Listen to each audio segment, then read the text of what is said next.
Chapter 11, Leading Diversity, Equity, Inclusion.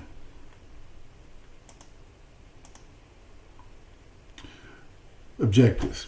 Apply awareness of the dimensions of diversity and multicultural issues in the future leadership. Understand and reduce the barriers and difficulties faced by underrepresented organizations. Describe the factors that affect women's leadership, including interactive leadership in the first rung of the management ladder. Break down your personal barriers that may stand in the way of becoming an inclusive leader.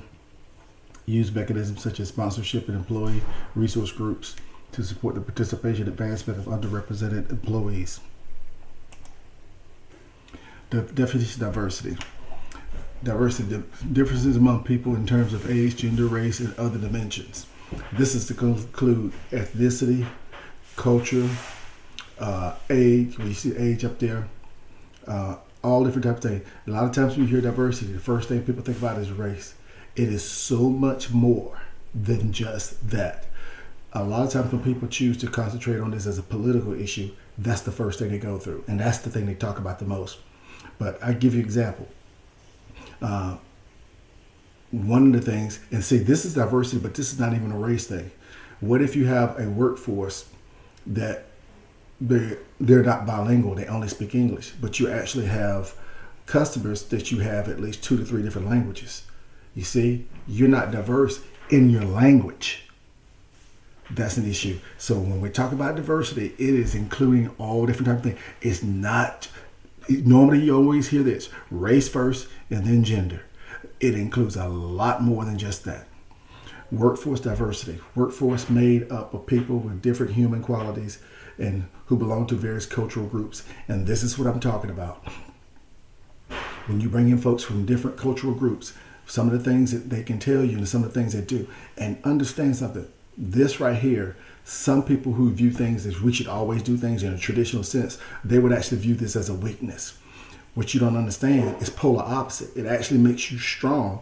You have a wider footprint and you can actually deal, communicate, and relate to a whole larger group of people as a result of having diverse people. So when you see traditional versus inclusive models of diversity, so what did I say always comes up first? Usually race, gender, age comes in there, but you see in the traditional sense the things that are only considered. In the inclusive, you consider a lot more. You don't just look at the racial, look at the situation. Secondary, are they apparent?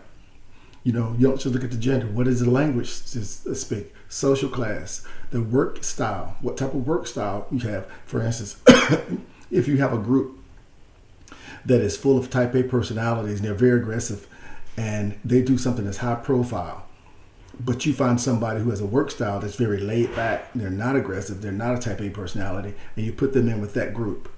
That work style it doesn't align with the people who are in a group and what they do. Pay level, military experience. Bottom line is when you look at taking consideration, does someone have military experience? Okay, you can't just look at if they just have military experience. Well, what did they do in the military? Were they in management? Were they in senior level management? Were they in training and development? Did they pick up a secondary language while they were in there? So a lot of different things you can look at and say, I'm looking to hire some people with military experience. Well, what type of military experience are you talking about? The function of the group. How does the group function? Okay, well then knowing the type of the group and how it functions, what type of positions do you have for that group? And who's best suited to work those type of positions? The competencies. What are you looking at as competencies? What are people's nationality? One of the things I can tell you is this. I can read a book to try to figure out what people of Nicaraguans, people come from Nicaragua, what their culture's like. But I've never lived it. I don't truly understand it. Somebody from there or who was raised in there, or even American who's went down there to live for a period, a certain amount of time, knows a lot more about that than I will by me just only reading a book. Your income, look at the type of income that's being paid. When you talk about exclusive, are you paying women the same thing you're paying men? Even though they have the same education level, they have the same experience, are you paying the women less? Personality, this is very big, personality. What type of personality you put in there? If you have a unit that is actually designed to do things methodical, meaning they get assignments, they work on them, they kind of work maybe in pairs. It's something that goes at a steady pace. But you get a personality you put in there who's more suited for something high speed and whatever else. you've just put somebody over that unit who's not aligned with the type of unit it is and how they function. You're probably going to have a conflict because that person is probably going to be pushing them to drive harder and work faster and everything else when that's not really the function of that group. Changing attitudes towards diversity. Factors contributing to increased acceptance of diversity. Demographic changes, shifts in social values, globalization. Listen, it's one thing that we do know about dinosaurs. Dinosaurs did not evolve, and dinosaurs are extinct. They are no longer here. What I can tell you is this. When you look at today, this is not one country for the most part, with the exception of maybe somewhere like North Korea or Russia right now, and maybe even China, Iran. Most other places are part of a global society. We have global dealings. We're not just a country in itself. We have global interactions.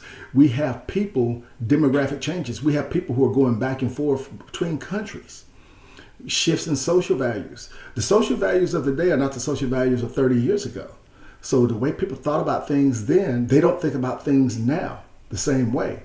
You have to look at all these different changes, and that's diversity. For instance, if you take someone who who may not necessarily be someone who's in their 50s or 60s, but they actually think that way because it was how they were raised. They could be in their 40s, but they actually were raised and they really think old school way of doing things.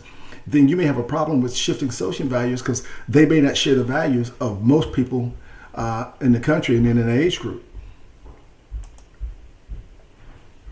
Value of organizational diversity. So diversity of thought aids in achieving high performance, broad and deeper base of ideas, opinions, experiences, increased creativity, innovation, financial competitiveness, helps meet the needs of diverse customers. Diversity of thought is truly something amazing. And I give you an example. If you have a situation where you need to hire 10 people for a unit, but you hire 10 people who are most like you. So let's say that if I was to do that, I hired 10 people, I would be looking for 10 people who were military backgrounds, who were veterans or who had law enforcement backgrounds, who played sports, whatever else. And I hired 10 people really very similar to me. One of the things that we will not have probably is diversity of thought. Most of the people have the same, even if some of us are black, white, Asian, Arabic, Latino, it doesn't matter. If we all have the same backgrounds, we would all may have a tendency to think the same way. So you have to look at it. Diversity of thought actually gets you outside of that so that you don't have a funnel way of looking at things.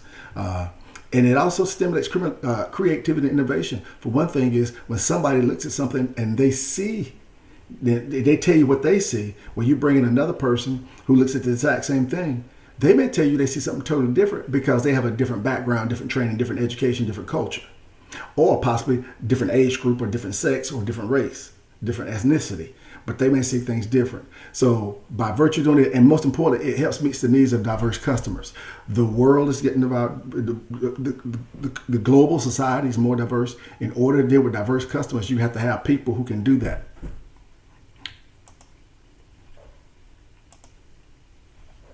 Challenges facing minorities face. Ethnocentrism. This is the belief that one's own culture and subculture are inherently superior to others.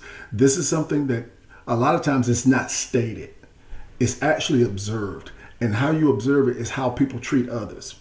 And for instance, if you have a manager who is one race and the manager is managing people who are primarily of another race, how she treats them, how she talks to them, or how he treats and talks to them, it lets you know that, you know what, and it may not be a situation that he or she is fully aware of, but it's just how they have we'll talk about it maybe later, unconscious bias towards what's going on, but they feel that they are superior. They've been raised that way, and they came up in a culture that told them, you are better than those people.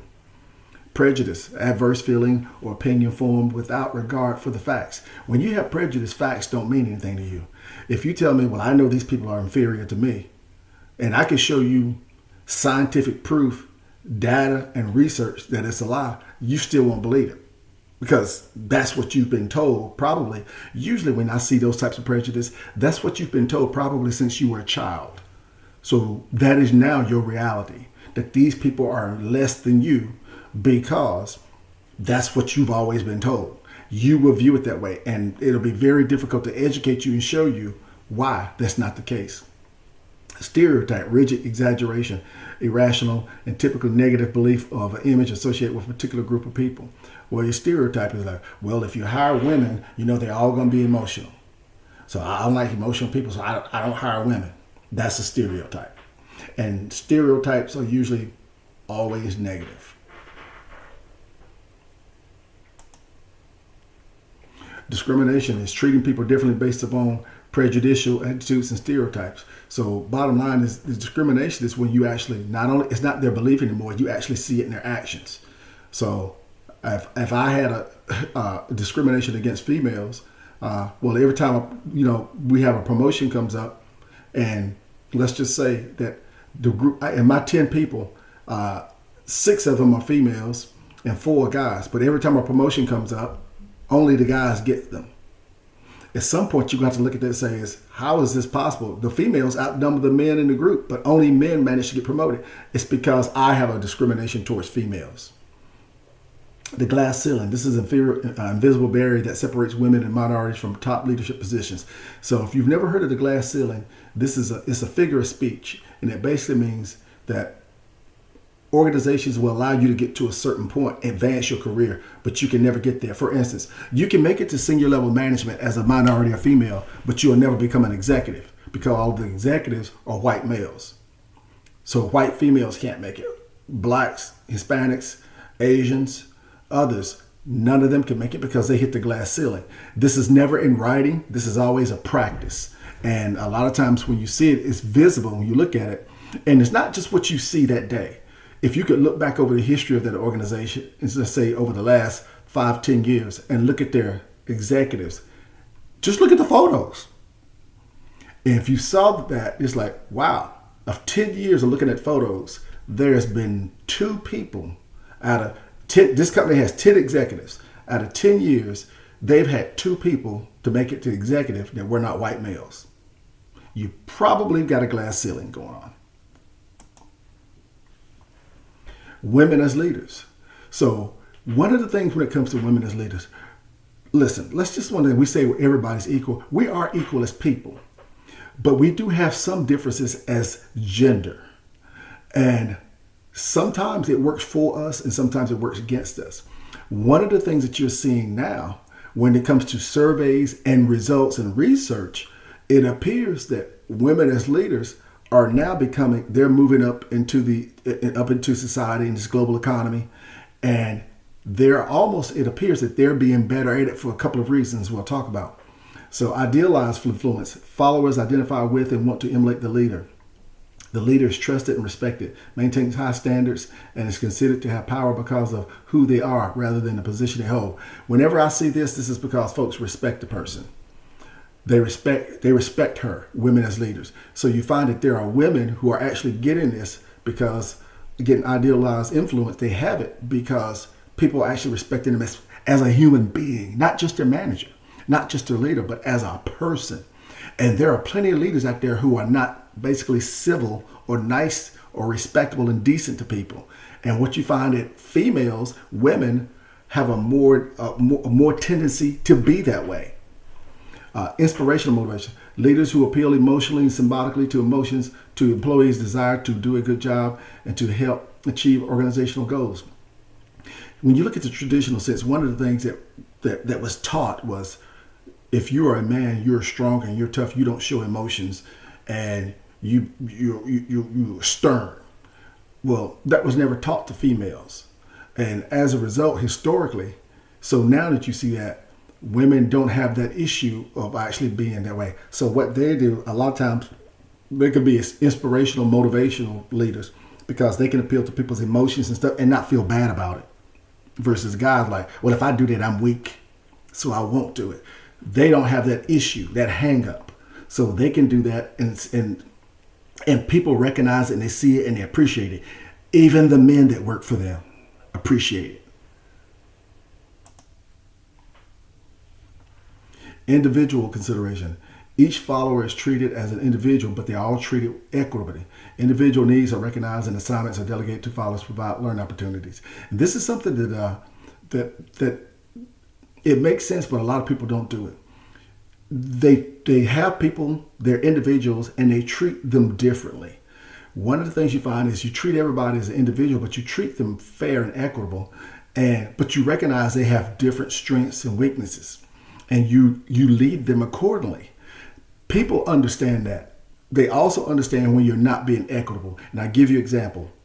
If you have a white male that works for you and he makes a mistake and you punish him severely as a result of that, and then you have a black male that comes through and me as an African American male, and if I was that man, and then I give him a slap on the wrist, that's not equitable. And people see that. It's like, why did he treat one guy different than the other? I know what the eye test tells people. He treated the white guy one way because he's white. He treated the black guy one way because he's black too. And those are the kind of things you can get into when you don't treat people equitable.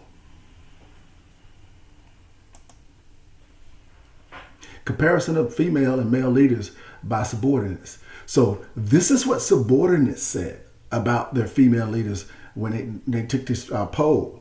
And they found that the women scored higher than the men. And when you look at this, idolized influence, they were 0.39 higher. Inspirational motivation, 0.21. Individual consideration, 0.19. Intellectual stimulation, 0.14. Organizational outcomes. Now here is your proof in your pudding. Extra effort, 0.42. Effectiveness, 0.25. Employee satisfaction, 0.33.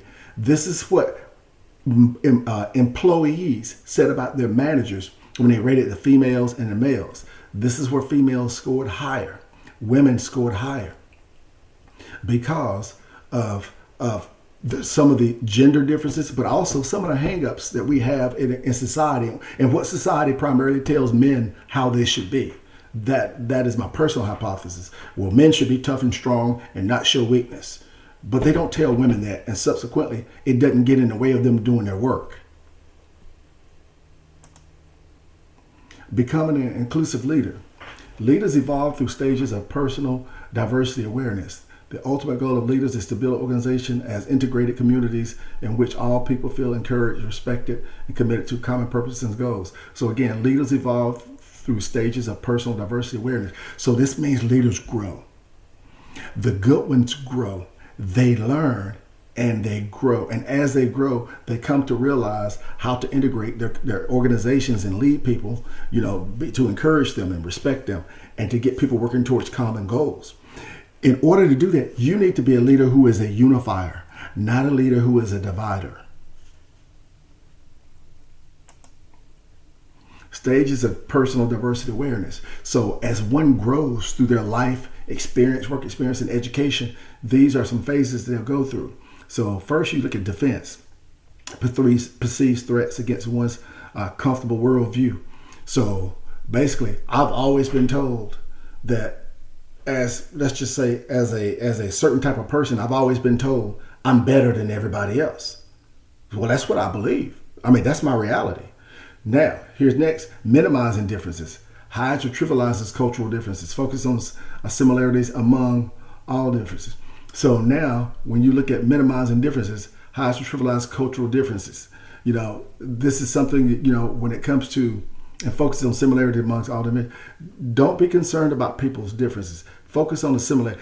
Here's what the truth be known: most people have more in common than they have differences. So, what do you choose to focus on as a leader? Next phase, acceptance. Accepting behavioral differences and understanding differences in value, recognizing validity in all other ways, thinking, perceiving the world. So accepting people do have differences. That's good. That's not bad.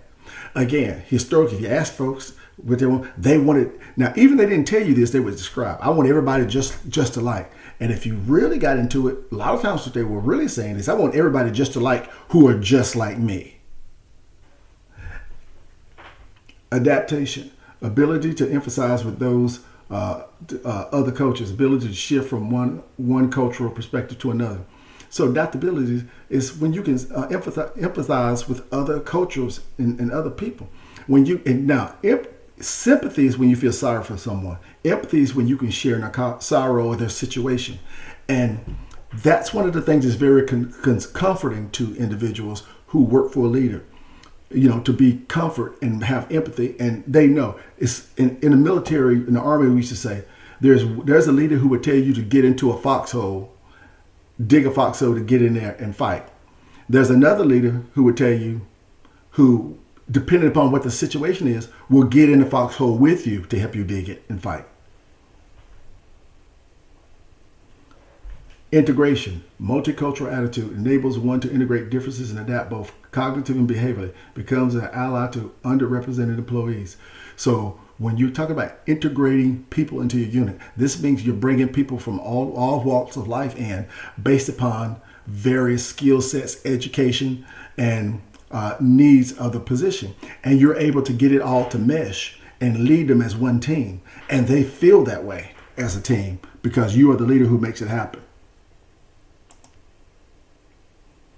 Employee resource groups. Employee resource groups are groups that you bring together within organizations to tackle certain issues. And you bring diverse people in. And when I say diverse, I'm going to give you an example. Here's another way of looking at diverse. You're bringing diverse people in. Okay, so now when I say diverse people, this is what I mean. I'm bringing diverse people in who have different jobs. Everybody who's on this employee resource group, they're here because of the job that they do. And all 10 of them have different jobs. That's what I mean. In this particular case, it could be that way to help you deal with something, a particular issue, address a problem, or try to improve something, or think about something, a way to move forward into the future. Employee resource groups, sometimes called diversity networks or employee resource groups, pursue activities that create ties to others throughout the organization, help employees be more effective, reduce members' social isolation. Characteristics include senior leaders, contribute to the organizational effectiveness. So when you bring these groups together and they're asked to work on something, to do something, one of the things you'll find when it's an effective group and they're doing things right, they're actually meeting with senior leadership. Senior leadership is involved, and senior leadership is monitoring what they're going, not directing what they're doing or participating in what they're doing, but they're actively monitoring what's going on and checking in to see where they are and what they're doing. And also taking the results of what they do, use it to make senior level and executive decisions based upon that. Sponsorship, and this is when you have a support for a powerfully positioned executive who is willing to put their reputation on the line to promote an individual's career development. So this is really taking someone under your wing, sponsorship. I'm going to help. This guy's a high potential. He's got great qualities. We think he's going to be a good leader one day. So I bring him in under my wing and I monitor and I help him and I nurture his career to help him advance. And it's also too helps him establish a network too of higher level people. Minority sponsorships. It's the same thing, but now you're sponsoring folks who are minorities. So say for instance, you may have a white male who's doing a minority sponsorship of a Latina female and helping her to develop her skills to become a senior leader within the organization. And it's very similar to what I mentioned a while ago. It's about sponsoring, get them to feel part of the team, helping them go and grow and helping them advance up through the, and give you an example. There are some things that white male will be able to share with that Latina female that she would never be able to get on her own because she's not part of a white male network. Well, if he's minority sponsorship her, she actually now is getting some insight from someone who's totally different from her, who's got a different network than her. Coaching. Coaching organization's process of someone engaging in regular conversations with an employee that facilitate learning and development by supporting strengths and overcoming obstacles to improve behavior and performance. I am an executive coach. I do this, and this is where you work. I tell people, I'm not making coach. I'll make this easy for you.